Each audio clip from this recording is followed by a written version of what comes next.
चले जी सर, एक क्वेश्चन हम देखने जा रहे हैं पास पेपर्स का। ये क्वेश्चन का ईयर मैं आपको बाद में बताता हूँ। 2017 दिसंबर है, तो सर ये मार्च 18 में आया होगा मैक्सिमम। ठीक है जी। ये कह रहे जी, following are the draft statements of financial position of Jasmine Limited, ठीक है बाबू, and its subsidiary Sunflower Limited on 31 December 2017। अब देखें, एक कंसोलिडेशन के पास पेपर का सवाल मैं आपके सामने रख रहा हूँ। कॉम्प्रिहेंसिव क्वेश्चन, अच्छा सवाल है। इसकी सारी वर्किंग्स कैसे करनी है, कंट्रोल में कैसे रखना है सवाल को, इस पूरे सवाल में आपने ट्रिक भी देखनी है। डन। सबसे पहले तो आप एक काम करें, 4 वर्किंग्स अपने सामने खोल लें। एक वर्किंग होगी सर मेरे पास किस चीज की, सब्सिडरी के नेट एसेट्स की। डन। एक वर्किंग होगी मेरे पास किस चीज की सर, गुडविल की। डन। एक वर्किंग मेरे पास सर इररिस्पेक्टिव में अगर बात करूं तो गुडविल की, और फिर हमारे पास सर एक वर्किंग आएगी किसकी जी, तीसरी वर्किंग होगी सर हमारे पास एनसीआई की। मैं यहां बना देता हूं जनाब, नॉन कंट्रोलिंग इंटरेस्ट। चौथी वर्किंग हमारे पास होगी सर ग्रुप रिजर्व्स की। ये चारों वर्किंग्स मेरे सामने खुली रहेंगी। और अलाइड वर्किंग्स में करूंगा नीचे सर, नंबर्स वंबर्स नीचे निकालता जाऊंगा। एक पेज में मुख्तस कर लेता हूं सर।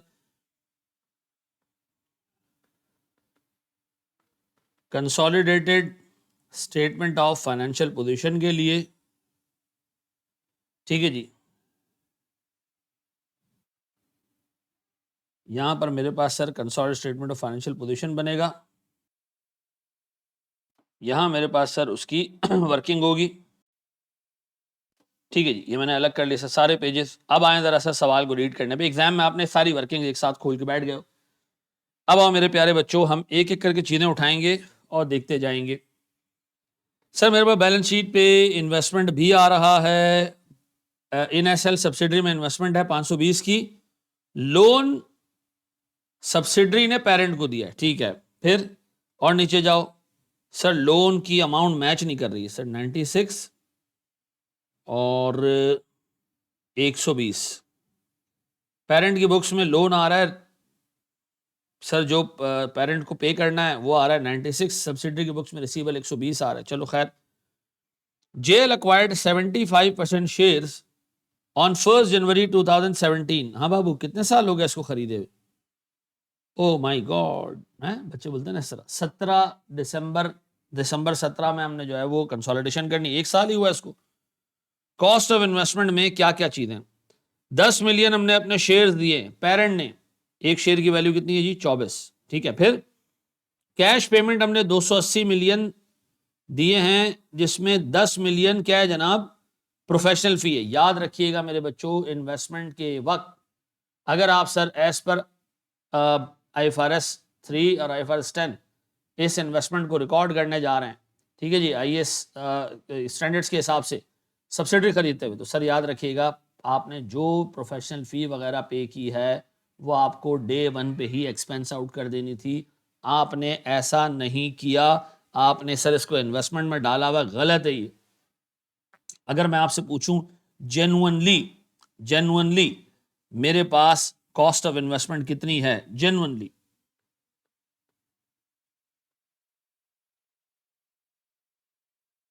मेरे पास सर कॉस्ट ऑफ इन्वेस्टमेंट के 2 पार्ट्स होंगे। एक मैंने दिया होगा सर कैश, कितने का जी, 270, 280 नहीं, 270। और फिर मेरे पास sir fair value of equity, day 1 पे ही मैंने इशू कर दी इक्विटी। कितनी जी सर, मैंने कितने मिलियन शेयर्स इशू किए हैं प्यारे भाई?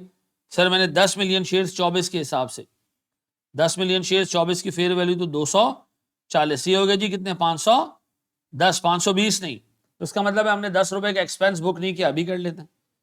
मुझे पता है पहले एक्सपेंस बुक करने के लिए तो पीएनएल चाहिए, पीएनएल तो है नहीं। तो हम सर क्या करते हैं, पेरेंट का रिटेन अर्निंग उठाते हैं 720 रुपए, इसमें ये एक्सपेंस चार्ज कर देते हैं। डन। तो हम उठाते हैं यहां पर पेरेंट का retain earning, parent retained earnings कितने से भैया, 720। इसमें हम एक एक एक्सपेंस बुक करते हैं सर, प्रोफेशनल फी कैपिटलाइज, कितने से, 10 रुपए से। एक्सपेंस आउट होगा, खत्म कहानी। सर इन्वेस्टमेंट साइड से 10 रुपए कम, यहां पर जो चीजें पढ़ता जाऊंगा, चीजें इनकॉर्पोरेट करता जाऊंगा जी। फिर गुडविल की वर्किंग में मेरे पास आ गई सर कंसिडरेशन, जो मैंने पे की है कितने परसेंट शेयर्स लेने के लिए, 75% शेयर्स लेने के लिए, यह आ गया जी 510। डन, साथ साथ वर्किंग कराते जा रहे हैं। फिर जी आगे बढ़े जी। On acquisition subsidiaries net assets was equal to the fair value except an intangible asset, बाकी सब चीजों की carrying amount of fair value बराबर थी। एक इंटेंजिबल जिसकी फेयर वैल्यू थी 40 और कैरिंग अमाउंट थी 25, जिसकी फेयर वैल्यू थी 40, कैरिंग अमाउंट थी 25, जिसकी फेयर वैल्यू थी 40, कैरिंग अमाउंट थी 25, फेयर वैल्यू एडजस्टमेंट की कैरिंग अमाउंट थी 40, फेयर वैल्यू थी, सॉरी कैरिंग अमाउंट थी 25, फेयर वैल्यू थी 40। ठीक है जी। एक्विजिशन डेट पे कितने की फेयर वैल्यू का सर हिसाब किताब आ रहा है, एडजस्टमेंट कितने की आ रही है, एडजस्टमेंट आ रही है 15 रुपए की। ठीक है जी, धन्य जी। फिर आगे चले मेरे भाई, आगे चलिए। वो कह रहे जी इसकी लाइफ रिमेनिंग लाइफ थी 5 साल, तो आपने इसको डेप्रिशिएट किया होगा 5 सालों पे। बताएं सर मेरे पास डेप्रिसिएशन 5 सालों पे 5 रुपए और डेप्रिशिएटेड फेयर वैल्यू 8 रुपए, कितने रह गए सर 20, कितने रह गए सर 32, डिफरेंस कितने का रह गया 12 का। ऐसा तो हमें 12 से एलिमिनेट करना चाहिए फेयर वैल्यू एडजस्टमेंट।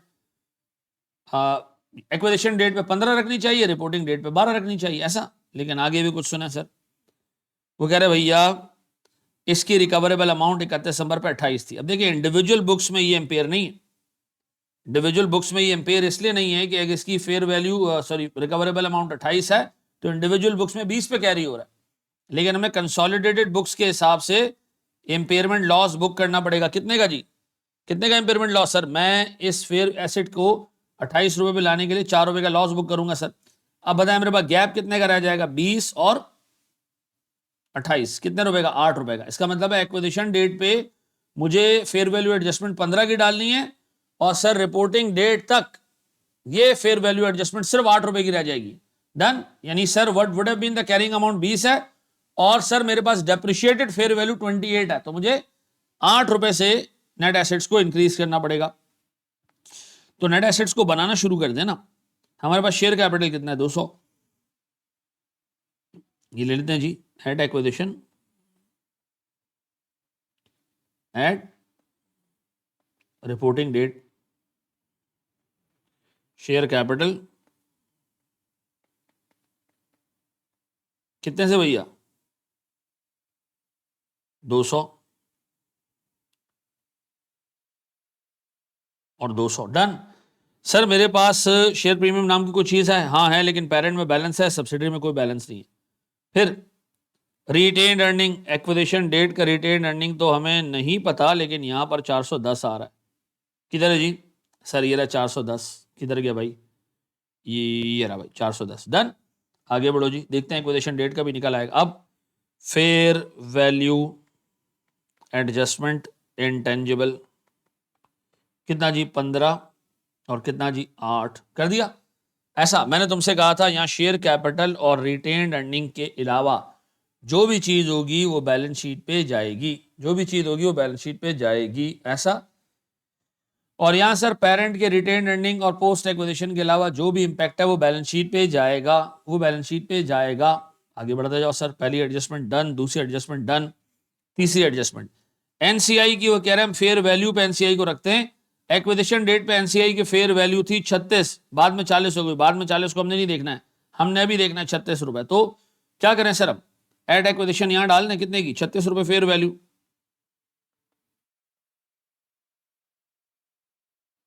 सर यहां भी डाल दें फेयर वैल्यू ऑफ एनसीआई, क्यों सर, क्योंकि हमने गुडविल निकालनी है ना बाबूआ। फेयर वैल्यू ऑफ बिजनेस कितना हो गया सर, 510 प्लस 36, ये हो गया सर मेरे पास 540। क्या नाम दूं इसको, फेयर वैल्यू ऑफ बिजनेस। पक्का जी, बढ़े जी एक स्टेप और आगे, एनसीआई भी बात आ गई, डन हो गया जी। 3 पॉइंट्स हो चुके हैं सर हमारे। चौथा पॉइंट भाई, वो कह रहा है हमने पेरेंट ने 200 रुपए का प्रॉफिट कमाया इस साल और सब्सिडरी ने 60 रुपए का प्रॉफिट कमाया। अच्छा, तो हमारे पास जो रिटेन अर्निंग का अकाउंट बना होगा उसमें ओपनिंग बैलेंस पता नहीं कितना होगा, क्योंकि इसी साल हमने सब्सिडी को खरीदा है। तो अगर मैं रिटेनिंग का अकाउंट बनाऊं, सब्सिडरी का रिटेनिंग का अकाउंट, मुझे चाहिए इसका ओपनिंग बैलेंस। मुझे नहीं पता इस साल के स्टार्ट पे ओपनिंग कितना, लेकिन क्लोजिंग मुझे पता है कितना जी। क्लोजिंग बैलेंस शीट पे दिया हुआ है सर, कितना? Closing is given at the balance sheet date 410। पक्का सर? 410 रुपए का मैंने क्लोजिंग बैलेंस ले लिया। यहां पे प्रॉफिट इसने बता दिया आपको कि कितने रुपए का जी। प्रॉफिट कितने रुपए का? 20 रुपए का। कितने का प्रॉफिट? सर हमारे पास 60 रुपए का। ठीक है, कोई डिविडेंड वगैरह तो नहीं दिया। अगर कोई बोनस या डिविडेंड नहीं दिया तो फिर आराम से आप इसको वर्कआउट करके ओपनिंग बैलेंस 350 निकाल सकते हैं सर। लेकिन इसने कहा है सब्सिडरी ने 10% का बोनस दिया है, कैश डिविडेंड दिया है 2017 में। 10% कैश डिविडेंड। किसका 10% सर? सर शेयर कैपिटल का। शेयर कैपिटल तो 200 है, तो sir 200 into 10% would be sir 20 रुपए का कैश डिविडेंड दिया, ये रिटेनिंग के अकाउंट में डाल दें सर। सर मेरे पास 20 रुपए का कैश डिविडेंड दिया, तो सर मेरे पास 20 इन प्लस 410 माइनस 60 कितना आ रहा है मेरे बच्चों? 370। इसका मतलब है मेरा ओपनिंग रिटेन अर्निंग 370 रुपए का था। यहां डाल देते हैं सर हमारे पास ओपनिंग रिटेन अर्निंग 370। डन, ताकि हमारे पास एक मामला बिल्कुल क्लियर हो जाए। ऐसा हमारे पास ओपनिंग रिजर्व्स आ गए सर। अब हम इससे आगे गुडविल वगैरह भी सारी चीजें कैलकुलेट कर सकेंगे। देखते जाते हैं, इनकेस अगर कोई एडजस्टमेंट नहीं निकलती तो फिर हम इसको यहीं पे क्लोज करके गुडविल निकाल लेंगे। ठीक है जी, ये हो गया मेरे बच्चों। फिर the loan was granted on 1 जुलाई 2017। किस लोन की बात हो रही है? जो सब्सिडरी ने पेरेंट को दिया, 120 रुपए के लोन की बात हो रही है इसकी। ठीक है, ये 1 जुलाई को दिया गया, साल के एग्जैक्ट बीच में। इस पे मार्कअप 10% था। No interest has been accrued by subsidiary in its financial statements. Subsidiary ने ये सूद बुक नहीं किया। सब्सिडरी की इनकम है, करनी चाहिए थी उसको सूद बुक, और वो एलिमिनेट भी नहीं होता। सिर्फ रिसीवेबल पेबल एलिमिनेट होता है। इनकम हम बैलेंस शीट पे एलिमिनेट नहीं करते। अब बताओ कितने की इनकम बनती सूद की? इंटरेस्ट इनकम बनती कितनी?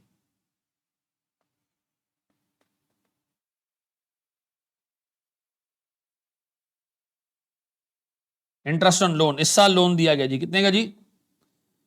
120 मिलियन का। सर कितना रेट है? 10%। 6 महीना यह आ जाता है सर कितना जी? 6 रुपए। यह आ जाता है 6 रुपए का इंटरेस्ट इनकम सब्सिडी ने बुक ही नहीं किया। तो सब्सिडरी को एक एंट्री पास करनी चाहिए सर, इंटरेस्ट रिसीवेबल डेबिट कितने से? 6 से, और इंटरेस्ट इनकम क्रेडिट कितने से? 6 से। ये रिसीवेबल कैंसल आउट हो जाना चाहिए, इनकम कैंसिल नहीं होनी चाहिए। इनकम कहां जानी चाहिए सर? सब्सिडी की रिटेन अर्निंग में ऐड होना चाहिए। ऐसा क्या नाम दूं सर मैं इसको? इंटरेस्ट इनकम कितने की भैया? इंटरेस्ट इनकम कितने की? 6 रुपए की। ऐसा है सर, ये बात समझ आती है भैया? यहां तक साथ हो सब? परफेक्टली साथ हो? बिल्कुल सर। अब बताएं सर, रिसीवेबल आ जाएगा हमारी बुक्स में कितने का? यहाँ ऐड कर दें जी, करंट एसेट्स में कितने रुपए का अमाउंट, सब्सिडरी के हम उसमें ऐड कर दें जी 6 रुपए का अमाउंट। रिटर्निंग में भी हमने 6 रुपए ऐड कर दिए। डन। चलो मेरे बच्चों, फिर सर सब्सिडरी ने एंट्री पास नहीं की थी, पेरेंट ने कर दी है। ठीक है जी। अब वो कह रहे जी cheque of 30 million that includes interest और डिस्पैच बाय पेरेंट। ठीक है जी, और वो अभी तक सब्सिडरी को नहीं मिला। तो पेरेंट ने तो अपनी बुक्स में से 30 रुपए निकाल दिए। ठीक है जी, सब्सिडरी को नहीं मिले, तो मुझे बताओ इसकी एडजस्टमेंट क्या होनी चाहिए सर? इसकी एडजस्टमेंट होनी चाहिए लोन रिसीवेबल में कैश इन ट्रांजिट की एडजस्टमेंट होनी चाहिए। कैसे जी? सर लोन पेबल डेबिट हो जाना चाहिए। लोन पेबल डेबिट हो जाना चाहिए 96 पे। लोन रिसीवेबल खत्म हो जाना चाहिए 120 से, कंसोलिडेटेड एडजस्टमेंट। और सर, और सर, और सर इसके अलावा सर 6 रुपए हमने और भी बुक किया था, तो इंटरेस्ट पेबल आ जाएगा, वो भी खत्म हो जाना चाहिए सर 6 रुपए से। अब बताएं बाकी क्या है सर मेरे पास? कैश एंड ट्रांजिट है पक्का? सर मेरे पास लोन पेबल डेबिट 96 से इंटरेस्ट पेबल डेबिट होगा? नहीं होगा। क्यों? क्योंकि सब्सिडरी ने सर जब लोन दिया था पेरेंट को, पेरेंट ने जब सूद भेजा होगा ना, तो पेरेंट तो इंटरेस्ट का एक्सपेंस और पेबल ऑलरेडी बुक कर चुका है। ऐसा देखिए, मैं उसको दोबारा एक्सप्लेन करता हूं सर, ये सारा साफ करके। देखिए, जब पेरेंट ने सब्सिडरी को लोन दिया ना, तो सब्सिडरी ने इंटरेस्ट इनकम की एंट्री पास नहीं की थी, अब पास कर ली है। अच्छा, पेरेंट ऑलरेडी इंटरेस्ट पेबल की एंट्री पास कर चुका था, सॉरी इंटरेस्ट रिसीवेबल की एंट्री जो है वो इंटरेस्ट पेबल की एंट्री पास कर चुका था। Parent already interest expense debit कर चुका था ऑलरेडी 6 रुपए से, और इंटरेस्ट पेबल की एंट्री पास कर चुका था। पेरेंट ने 30 रुपए का चेक निकाला, भेज दिया। 30 रुपए का चेक निकाला तो क्या किया पेरेंट ने? लोन पेबल डेबिट किया 24 से, इंटरेस्ट पेबल डेबिट किया कितने से? 6 से, और कैश क्रेडिट कर दिया कितने से, या बैंक क्रेडिट कर दिया कितने से? 30 से। ये पैसे भेज दिए। ये अभी तक सब्सिडरी को रिसीव नहीं हुए। सब्सिडरी ने इंटरेस्ट इनकम तो बुक कर ली, तो सब्सिडरी के बुक्स में इंटरेस्ट रिसीवेबल आ गया। ऐसा अब पेरेंट ऑलरेडी इंटरेस्ट पेबल को खत्म भी कर चुका है, जबकि सब्सिडरी के बुक्स में इंटरेस्ट रिसीवेबल अभी भी आ रहा है। ठीक है जी, तो मुझे एक बात बताएं, मैं अब कंसोलिडेटेड एंट्री क्या पास करूं कि ये सारी चीजें ऑटोमेटिकली एडजस्ट हो जाए? देखिए, पेबल तो खत्म हो चुका है, इंटरेस्ट रिसीवेबल को खत्म होना है। पहले तो लोन पेबल को डेबिट कर दो, खत्म कर दो जी। 96 इंट्रा ग्रुप आना ही नहीं चाहिए। फिर लोन रिसीवेबल भी क्रेडिट कर दो कितने से जी? 120 से। फिर सर लो इंटरेस्ट रिसीवेबल आ रहा है, इसको भी खत्म कर दो। इंटरेस्ट रिसीवेबल क्रेडिट कितने से जी? 6 से। पेबल ऑलरेडी खत्म हो चुका है। अब बताएं जी, फिर कैश इन ट्रांजिट जो भेजा ना उसने 30 रुपए का, उसको भी अपनी बुक्स पे रिकॉर्ड कर लो। तो इसका मतलब ये है कि सर ये एंट्री पास होनी चाहिए कंसोलिडेशन पर्पस के लिए, ये एंट्री थी एडजस्टिंग। तो एक तरफ तो सर 6 रुपए का रिसीवेबल आया सब्सिडरी की बुक्स में, ठीक है जी, कहां गया? सब्सिडी की बुक्स में 6 रुपए का रिसीवेबल आया, ये रहा सर, हमने ऐड कर दिया। दूसरी तरफ हम क्या कर रहे हैं सर? ये पूरा लोन पेबल खत्म, सर ये पूरा लोन रिसीवेबल खत्म, और इसकी जगह यहां आ गया क्या चीज सर? कैश इन ट्रांजिट कितने से? सर कैश इन ट्रांजिट किधर गया सर? करंट एसेट्स में 30 रुपए से। लेकिन at the same time in current assets में जो आपने 6 रुपए का रिसीवेबल बुक किया, ये खत्म हो जाएगा, ये कैंसल आउट हो जाएगा। तो सर कंसोलिडेशन एंट्री ये पड़ी हमारे पास कि हमने 6 रुपए का रिसीवेबल पेबल कैंसल आउट कर देना, ठीक है जी। फिर पेबल ऑलरेडी कैंसल आउट हो चुका है, तो रिसीवेबल कैंसल आउट कर देंगे, लोन रिसीवेबल लोन पेबल को कैंसल आउट कर देंगे, और 30 रुपए का कैश एंड ट्रांजिट आ जाएगा। याद रखिएगा, पेरेंट ने जब चेक भेजा होगा तो उसने ऑलरेडी अपनी बुक्स में लोन पेबल के साथ साथ इंटरेस्ट पेबल के 6 रुपए के इंपैक्ट को खत्म कर दिया है। ऐसा है। हम आगे बढ़ते हैं जनाब, चलो जी। और तो कहीं इसकी एडजस्टमेंट नहीं लेनी ना, पेरेंट वेरेंट की बुक्स में सर बैलेंस शीट पे देखेंगे बाकी सारी चीजें। फिर अब आओ जी, वो कह रहा है भैया 2 एडजस्टमेंट्स हो सेल ऑफ गुड्स की, ठीक है।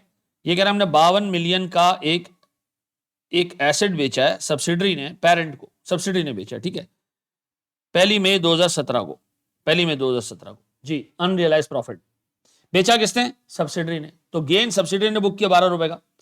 सब्सिडरी ने गेन बुक किया है 12 रुपए का। ये कब बुक किया? During the year. लेकिन सर कुछ साल कुछ महीने उसको इस्तेमाल भी किया है। तो अगर मैं आपसे पूछूं अनरियलाइज गेन कितना है सर? यार बैलेंस शीट की कितने लाइनें होंगी, यहां से शुरू कर लें अनरियलाइज गेन को।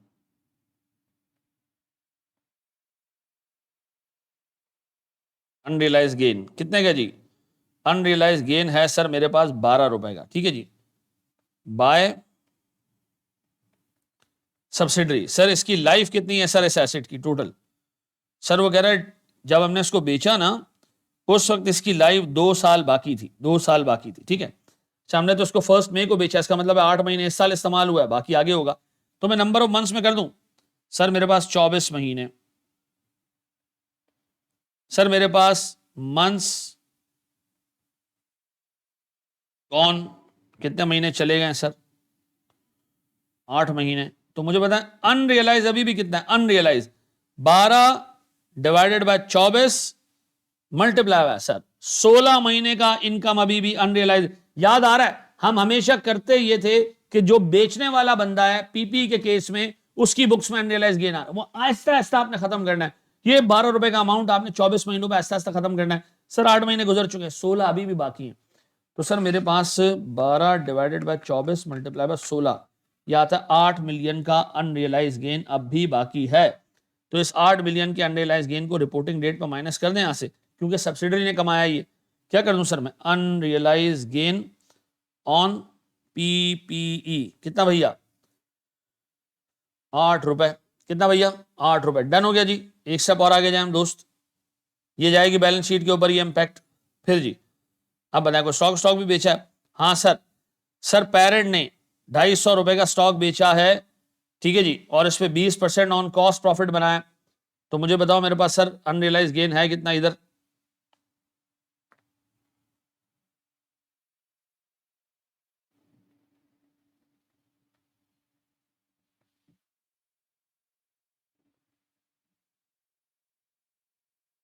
अनरियलाइज गेन ऑन स्टॉक है कितना सर, अनरियलाइज गेन है कितना, कितना बाबू अनरियलाइज गेन। सर 250 मिलियन ये सेल्स प्राइस है, मैं इसको डिवाइड कर रहा हूं 1.2 से और मल्टीप्लाई कर रहा हूं 20% से, ये आ रहा है मेरे पास सर 41.67। ये टोटल अनरियलाइज गेन है। इसमें से कितना पोर्शन अभी भी अनरियलाइज्ड है, कितना पोर्शन अनसोल्ड स्टॉक का है sir, sir 60% stock is still unsold. ऐसा 60% स्टॉक इज स्टिल। आप देखें मैं एक एक एडजस्टमेंट को पिक करके डिटेल में उसकी वर्किंग कर रहा हूं, ठीक है जी। सर स्टिल अनरियलाइज्ड,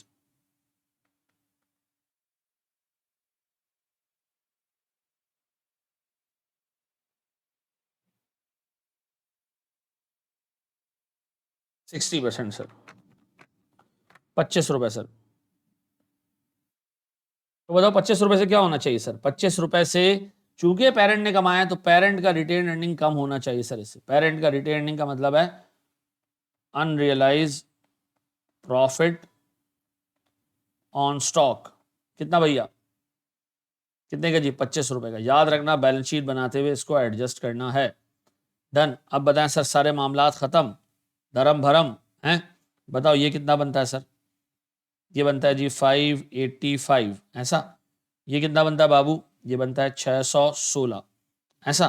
अब मेरा एक सवाल है सर, बड़ा बेसिक सा नन्ना मुन्ना मासूम सा सवाल है, चेंज कितने का है, चेंज कितने का सर, चेंज चेंज है मेरे पास सर 31 रुपए का। 31 रुपए में पेरेंट का 75% शेयर है, एनसीआई का शेयर 25% है। कितना बाबू, 23.25। और सर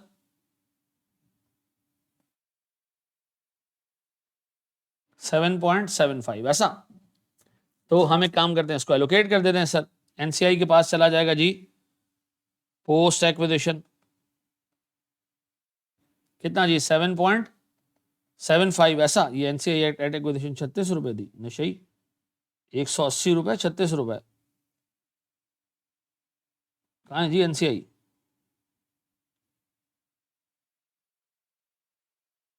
नॉन कंट्रोलिंग इंटरेस्ट, एक शेयर की वैल्यू 36 रुपए यार, इन्ना लिल्लाहि व इन्ना इलैहि राजिऊन। ठीक है जी, एक शेयर हैं कितने सर इसके पास, सर 200 मिलियन, यानी इसका मतलब है 20 मिलियन शेयर से 20 मिलियन का 75% तो पेरेंट ले चुका था, 25% हमारे पास थे। तो 20 इंटू 25 कितने सर, ये हो जाते हैं 5 मिलियन शेयर्स। 36 से मल्टीप्लाई करोगे तो 180 रुपए सर मेरे पास एनसीआई का अमाउंट था। ये कितना हो गया जी, 690 पक्का।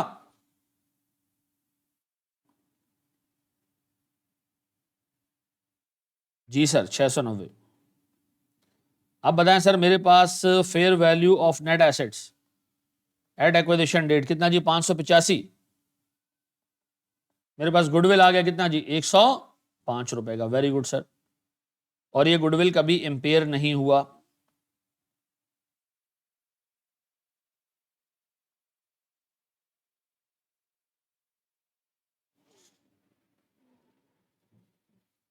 यहां पर सर एनसीआई 180, अब कितना हो गया जी एनसीआई 187.75। डन। सर यहां पर मेरे पास और कोई चीज ऐसी, सर पोस्ट एक्विजिशन यहां भी आ जाएगा। 75% टुकड़ा सर हमारे पास 23.25। बताएं सर इस वर्किंग को भी क्लोज करें, ये कितना हो गया जी सर 720 25 10, ये कितना हो गया जी 708.25। ऐसा क्लोज कर दी सर हमने सारी वर्किंग 708.25। पक्का जी? और कोई चीज? Goodwill close, NCI close, net assets close, group reserves close. पक्का? अब मैं बनाने जा रहा हूं consolidated statement of financial position. सारी चीजें हम ऑलरेडी क्लोज कर चुके हैं। हम एक स्टेप आगे बढ़ते हैं जनाब। चलें जी, हम कंसोलिडेटेड बैलेंस शीट बनाने जा रहे हैं। सबसे पहले तो हमारी बैलेंस शीट ये सामने रखें जी, ठीक है। अच्छा, मैं इसका एक छोटा सा ना स्नैप ले लेता हूं, ठीक है।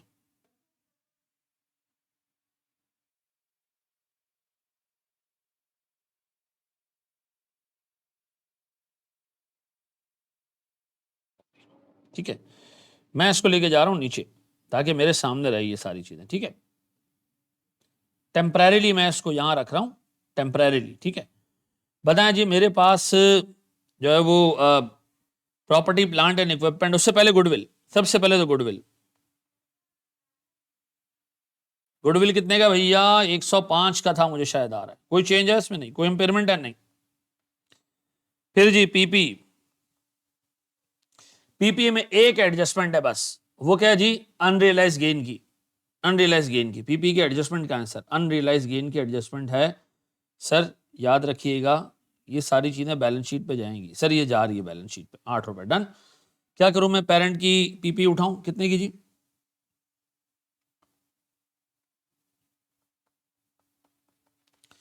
पेरेंट का पीपी कितना भैया? 880, 330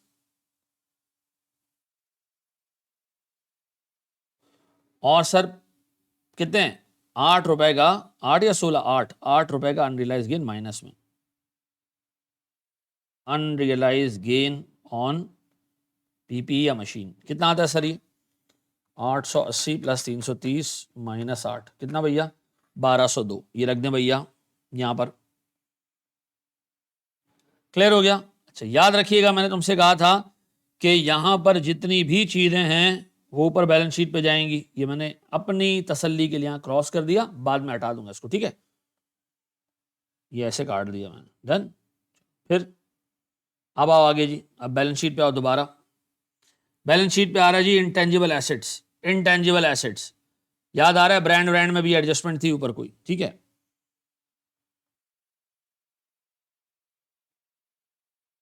इंटेंजिबल्स, पेरेंट का कितना जी इंटेंजिबल? पेरेंट का इंटेंजिबल है सर 40 और 50 सब्सिडरी का। सर 40 और 50 इसमें एक एडजस्टमेंट है जी, हाँ है। इंटेंजिबल में हमने 8 रुपए शायद ऐड करने हैं, 8 रुपए हमने शायद ऐड करने हैं, ऐड करने हैं सर, कर दें ऐड।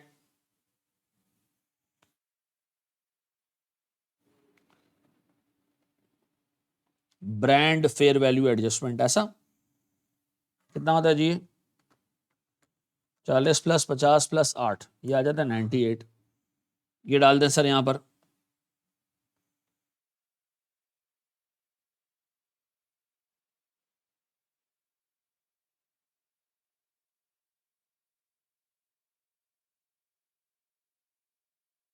बारह सौ दो। लोन खलास नहीं आएगा, इन्वेस्टमेंट्स खलास। करंट एसेट सर इसमें है बहुत सारे पंगे। करंट एसेट पेरेंट का है जी 640, सब्सिडरी का है 345। करंट एसेट्स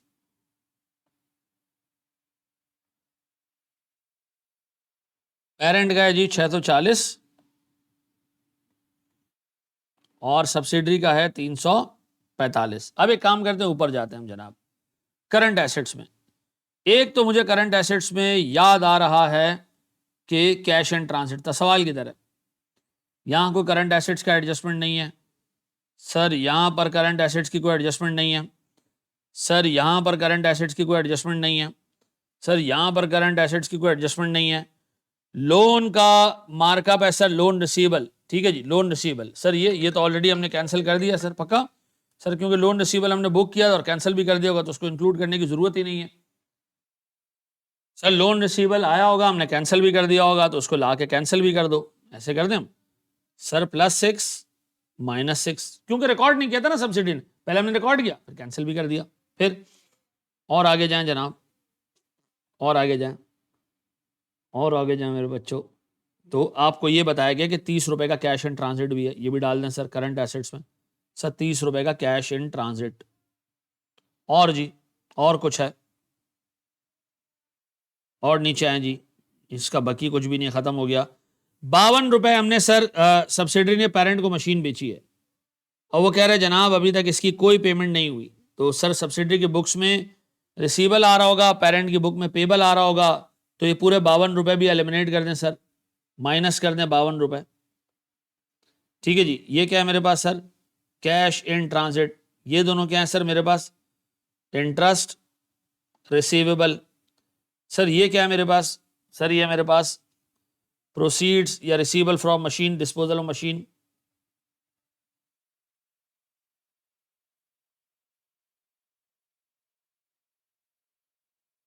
फिर जी 52, फिर मेरे बच्चों उसके बाद सर, पेरेंट ने, सब्सिडरी ने डिविडेंड डिक्लेयर किया 10% का, और अभी तक ये पे नहीं किया है, दिसंबर आ चुकी है, जनवरी में जाके पे हुआ ये। तो दोनों ने करेक्टली डिविडेंड को रिकॉर्ड किया, रिसीवेबल बुका हुआ होगा सर पेरेंट की बुक्स में। 20 रुपए का टोटल डिविडेंड है, पेरेंट का शेयर इस 20 रुपए के डिविडेंड पे 75% है, ऐसा।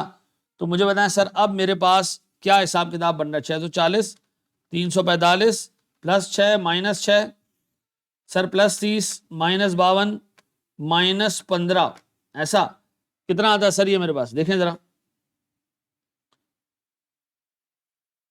दोबारा देखें सर। 640 है, प्लस सर 345 है, प्लस सर 30 रुपए मेरे पास कैश इन ट्रांजिट है। ठीक है जी, 52 और 15, ऐसा ही है सर। और सर कोई एडजस्टमेंट है इसके अंदर? देखें सर, और हमारे पास कोई एडजस्टमेंट हमने रीड ना की हो? हाँ सर, हमने स्टॉक की एडजस्टमेंट है। हाँ सर, स्टॉक भी तो करंट एसेट्स में आ रहा है, इसमें से भी 25 रुपए की एडजस्टमेंट है, माइनस करनी पड़ेगी, ये वाली बैलेंस शीट पे जाएगी सर। अलग अलग होता ना तो यार सुकून रहता।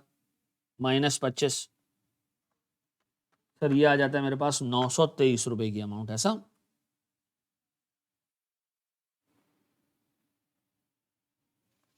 ये डेबिट साइड मेरे पास सर कंप्लीट होता है, ये आता है मेरे पास 2328, ऐसा। अब बताएं सर, यहां पर मेरे पास पेरेंट का शेयर कैपिटल प्लस प्रीमियम, ठीक है जी, अलग अलग बुक कर लें यार। शेयर प्रीमियम कितना जी? 700, 240, 700 और 240। ग्रुप रिजर्व्स,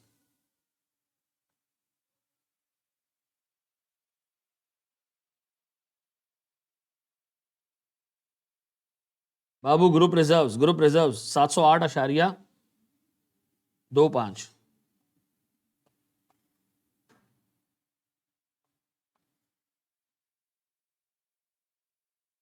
एनसीआई मुझे को याद आ रहा है 187.75, बिल्कुल ठीक।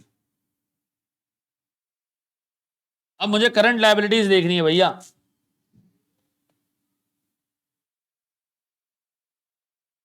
करंट लायबिलिटीज कितनी है सर पेरेंट और सब्सिडरी की? ये जी पेरेंट और सब्सिडरी की लोन तो खत्म हो गया ना, 324 और 235, 324 और 235। फिर जी हटाना है इसमें से क्या क्या चीज सर? क्या क्या चीज इसमें से हटानी है सर? 52 रुपए तो इसके हटा दें सीधा सीधा, ये वाले। फिर जी और सर ये भी हटा दें, इसका 20 × 75%, ये हटा दें। कितना जी? ये है मेरे पास सर कोई 15 रुपए। और जी, और जी सर, और कोई सर? इंटरेस्ट पेबल नहीं सर, वो पेरेंट ऑलरेडी खुद ख़त्म कर चुका है। बस कितना बनता है सर? ये 324 प्लस, ये प्लस है बेटा, 235 -52 -15, ये बनते हैं जी 492 रुपये।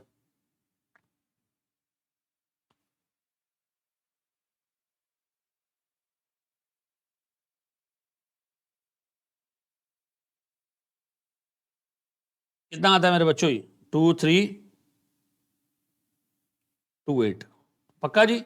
ख़त्म सर, खलास, सारा हिसाब किताब देख लीजिएगा। It was a very good question, हमने कंप्लीट किया सर, अच्छे तरीके से इसको डिटेल में देखा, इसकी सारी वर्किंग्स देखी, और हमारे पास सर ये जाके कंप्लीट हुआ है कुछ 4-5 पेजेस के ऊपर सर, 4 पेजेस के ऊपर, ठीक है जी। अब तक हम कंसोलिडेशन में अच्छा खासा काम कर चुके हैं जनाब, 42 पेजेस हमारे हो चुके हैं, और इंशाल्लाह ताला आगे आपसे मुलाकात रहती है कल की तारीख में। हम इन्वेस्टमेंट एंड एसोसिएट को देखेंगे और कुछ नए कॉन्सेप्ट देखेंगे और कुछ पास पेपर के सवाल देखेंगे। आई लव यू ऑल, अल्लाह हाफिज़ मेरे बच्चों।